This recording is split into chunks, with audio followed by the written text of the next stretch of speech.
हरे कृष्णा. श्रीमद भगवद गीता जशी आहे तशी, अध्याय 13. अध्यायाचं नाव आहे क्षेत्रज्ञ विभाग योग. 23वा श्लोक आहे. त्याचं तात्पर्य वाचायला सुरू करत आहोत. सुरू करण्याआधी श्रील प्रभुपादांना प्रार्थना करूया. हे श्रील प्रभुपाद, आम्ही भगवद्गीता हा ग्रंथ वाचून समजून घेण्याचा प्रयत्न करीत आहोत. त्यासाठी आम्हाला आशीर्वाद द्या. धन्यवाद प्रभुपाद. तात्पर्य या ठिकाणी म्हटले आहे की जीवाबरोबर सदैव वास करणारा परमात्मा हा भगवंतांचा प्रतिनिधी आहे. परमात्मा हा काही सामान्य जीव नव्हे. तर आपण हा परह शब्द 23व्या श्लोकात शेवटचा वाचतो आहोत. तर त्याचा अर्थ आहे दिव्य. तर परमात्मा आहेत ते दिव्य आहेत, ते सामान्य नाहीयेत. ते भगवंतांचे प्रतिनिधी आहेत. भगवंतांचे ते स्वांश रूप आहेत. तर यासाठी वैष्णवाचार्य एक सुंदर उदाहरण देतात. जसं एखाद्या ठिकाणी, आता समजा नाशिक या ठिकाणी कुंभमेळा आयोजित केला आहे, तर त्या सगळ्या कार्यक्रमापुरतं एका खास अधिकाऱ्याची नेमणूक केली जाते आणि तो अधिकारी सर्व कार्यभाग सांभाळतो. कुंभमेळा संपला की त्या विशेष अधिकाऱ्याचं कार्य आहे ते समाप्त होतं. तसंच या भौतिक जगतात परमात्मा आहेत ते हितचिंतक म्हणून जीवाबरोबर सदैव वास करणारे असतात, म्हणजे निवास करणारे असतात. तर हे परमात्मा आहेत म्हणजे कोण आहेत? तर तिसरा पुरुष अवतार. भगवान श्रीकृष्णांचे अनेक साऱ्या प्रकारचे अवतार आहेत. त्यातले पुरुष अवतार आहेत. त्यातला तिसरा पुरुष अवतार म्हणजे क्षीरोदक्षाही विष्णू, तेच परमात्मा आहेत. ते साधारण जीव नाहीयेत. पुढे वाचते आहे. अद्वैतवादी देहामध्ये एकच क्षेत्रज्ञ असल्याचे मानतात, म्हणून त्यांना वाटते की आत्मा आणि परमात्मा यांच्यामध्ये मुळीच भेद नाही. तर हे जे अद्वैतवादी आहेत, अद्वैतवादी या शब्दाचाच अर्थ आहे अद्वैत, द्वैत न मानणारे, म्हणजेच आत्मा आणि परमात्मा हे वेगळे आहेत असं न मानणारे.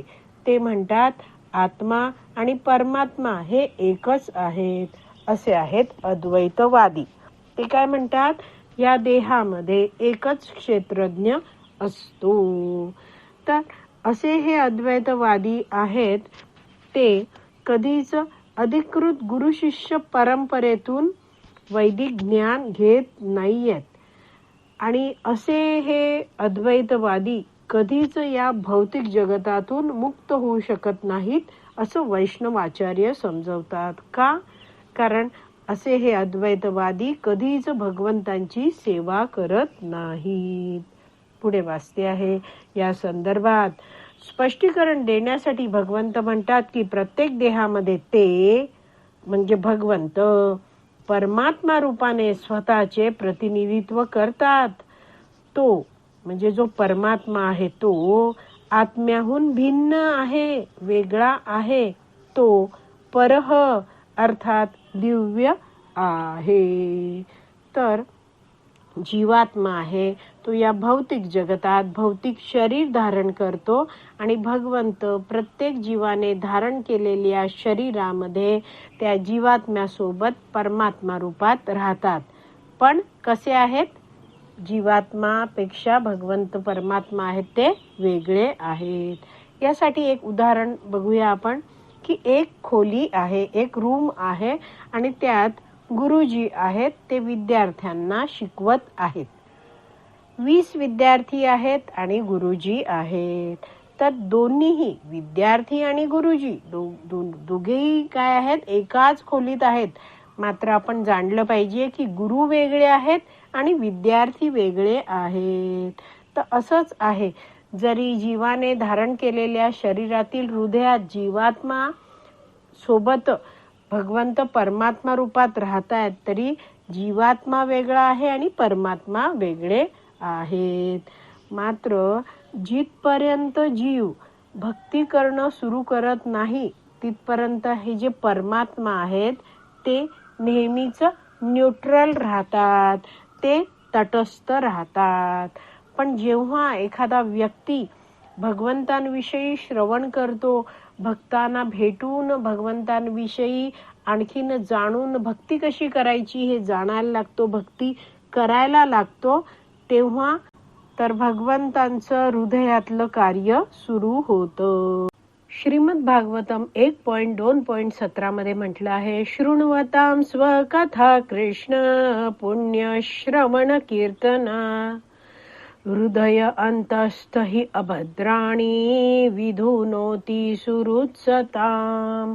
अंतर्यामी परमात्मा असणारे आणि सत्यवादी भक्तांचे हितचिंतक असणारे पुरुषोत्तम भगवान श्रीकृष्ण दिव्य संदेश श्रवण करू इच्छिणाऱ्या भक्तांच्या हृदयातून सर्व प्रकारच्या भौतिक भोग इच्छा धुवून टाकतात. अशा संदेशांचे कथांचे योग्य श्रवण कीर्तन पावन करणारे असते.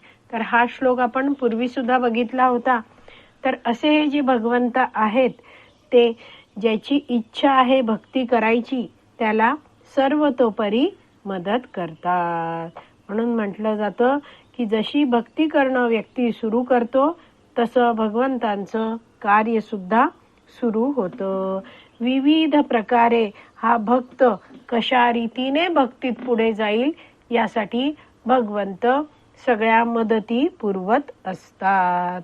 असे भगवंत आहेत ते परमात्मा रूपाने प्रत्येक जीवाच्या हृदयात राहत आहेत आणि त्या जीवाला मार्गदर्शन करण्यासाठी भगवंत सदैव उपस्थित आहेत, उत्सुक आहेत.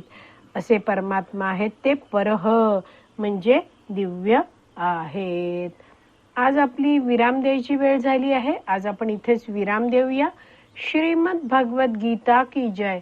श्रील प्रभुपाद की जय. हरी बोल.